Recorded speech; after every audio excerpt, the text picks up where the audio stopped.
The rusted hull groaned like a dying animal. Marcus Hale had heard a lot of sounds in his 43 years. The crack of a rifle in the Kandahar desert, the silence of a hospital room at 3 a.m., the hollow echo of an empty house after a divorce. But nothing had prepared him for the sound that old decommissioned cargo freighter made when the wind moved through its bones. It sounded alive. It sounded like it was warning him. He stood on the cracked mudflat at the edge of Decker's Cove, hands shoved in his jeans pockets, squinting up at the massive rusting hulk that sat beached like a dying whale. The Meridian Star, a cargo vessel supposedly decommissioned 15 years ago, bought at government auction for $62,000. His entire savings, plus a loan he'd probably regret until he died. His plan was simple. Strip it. Sell the steel, the copper wiring, the engine components. Make 3 times his investment back. Buy a small house somewhere quiet. Disappear from the world for a while. Simple plans. Marcus had learned to distrust simple plans. He climbed the rusted gangway, his boots clanging against the metal steps, the salt wind cutting cold across the gray water behind him. The auction documents said the ship had been abandoned. No crew, no cargo, no complications. Just a floating piece of junk waiting to be picked apart. He pushed open the main hatch. The smell hit him first. Not rot, not mildew, something stranger. Something almost sweet like copper and wildflowers. A scent that didn't belong anywhere near salt water and rust. Marcus frowned, pulling his flashlight from his belt.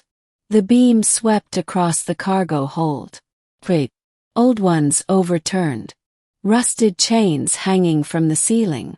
And in the far corner, movement. He froze. 2 figures crouched behind a collapsed metal shelf. He could see white hair first. Ghostly white, the color of fresh snow, and then skin that was wrong. Not sick wrong. Just different wrong. Pale blue-gray, like ice beneath deep water, catching the flashlight beam and holding it. The larger figure rose slowly. She was tall, nearly 6 feet, with a lean, powerful build that suggested she had spent her life surviving rather than living comfortably. Her clothing, if you could call it that, was strips of old fabric, golden brown, wrapped and tied in patterns that looked almost deliberate, almost cultural.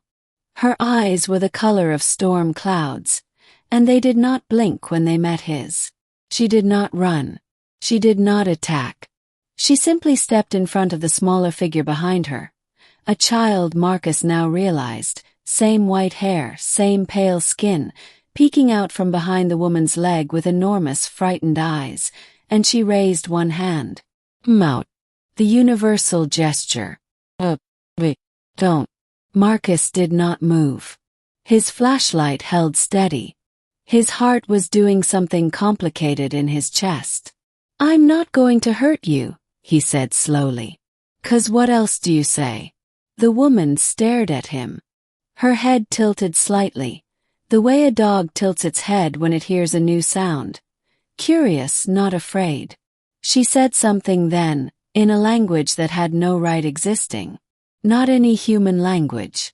A sound like wind through metal strings, like rain on glass, like something beautiful that had no translation.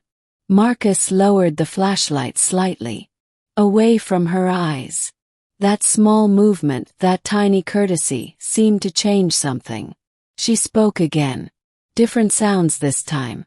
Slower. And then she did something that shocked him completely. She reached down, took the child's small hand gently, and walked toward him. Not charging. Not fleeing. Walking with careful, deliberate dignity toward the hatch, toward the stairs, toward the outside world she had apparently been hiding from. Marcus stepped aside. He followed them out into the pale gray daylight, and he watched the woman emerge onto the top of the gangway stairs with the child behind her, both of them blinking in the weak coastal light like people stepping out of a very long darkness. The woman looked at the sky. She looked at the water. She looked at the mudflats stretching in every direction, flat and empty and exposed. And then she looked back at Marcus and he saw it, just for a moment behind those storm cloud eyes, something raw and exhausted and desperate. We have nowhere to go. He thought about his $62,000. He thought about the loan. He thought about the simple plan.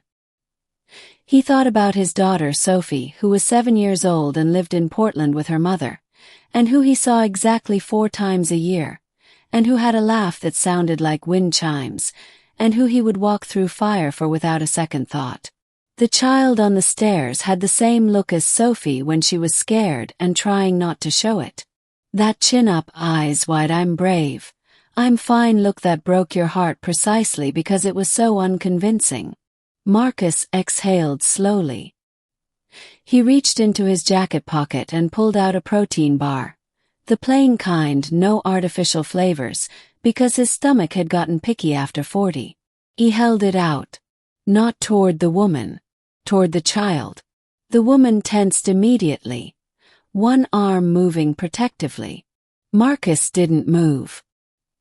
He just held it there, patient, the way you hold your hand out for a stray animal that isn't sure yet whether the world is safe. The child looked at the bar. Looked at the woman.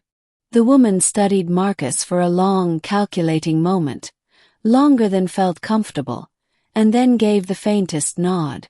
The child reached out and took the bar with both hands, tiny fingers careful and precise. Marcus nodded slowly. "All right then," he said to no one in particular. "All right." He didn't know what they were. He didn't know where they'd come from, or how long they'd been hiding in that rusted hold, surviving on whatever they could find in the dark. He didn't know how the government would react, or the media, or the 7 billion humans who had absolutely zero idea that the universe had just quietly introduced itself through a decommissioned cargo freighter on a mudflat in coastal Maine. He knew one thing. He wasn't going to be the person who made the call that ended badly.